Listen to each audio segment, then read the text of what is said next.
মা, আমি ভাবছি কদিন মায়ের কাছ থেকে একটু ঘুরে আসবো। অনেকদিন মায়ের কাছে যাইনি। মারও আমাকে খুব দেখতে ইচ্ছা করছে। দেখো বৌমা, মারা তো সবসময় ডাকবেই তার মেয়েকে। তা বলে কি সবসময় সঙ্গে সঙ্গে চলে যেতে হবে মারা ডাকলেই? আর তাছাড়া এটা তো এখন তোমার বাড়ি, তোমার সংসার। তুমি চলে গেলে এই সংসারটা কে সামলাবে, কে চালাবে? এসব মায়া, বুঝলে? যত ত্যাগ করবে ততই ভালো। আচ্ছা,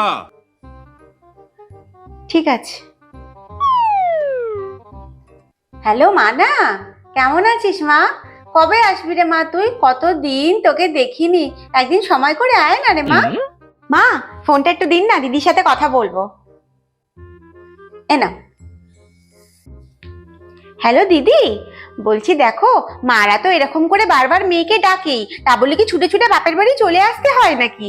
আর তাছাড়া এটা কি এখন তোমার বাড়ি নাকি? তোমার বাড়ি এখন ওইটা, আর তুমি এখানে চলে আসলে তোমার সংসারটা কে সামলাবে বলো তো? তোমার সংসার তো তোমাকেই সামলাতে হবে। বারবার এখানে উঠে চলে এসো না, মা ডাকলো বলি মুখ উঠিয়ে চলে আসতে হবে, এরকম কোনো ব্যাপার নেই। আর তাছাড়া দেখো, এই সবই এখন মায়া। সব মায়া যত ত্যাগ করবে ততই তোমার জন্য ভালো। হ্যাঁ, ঠিক আছে, এ নাও, এই নিন মা।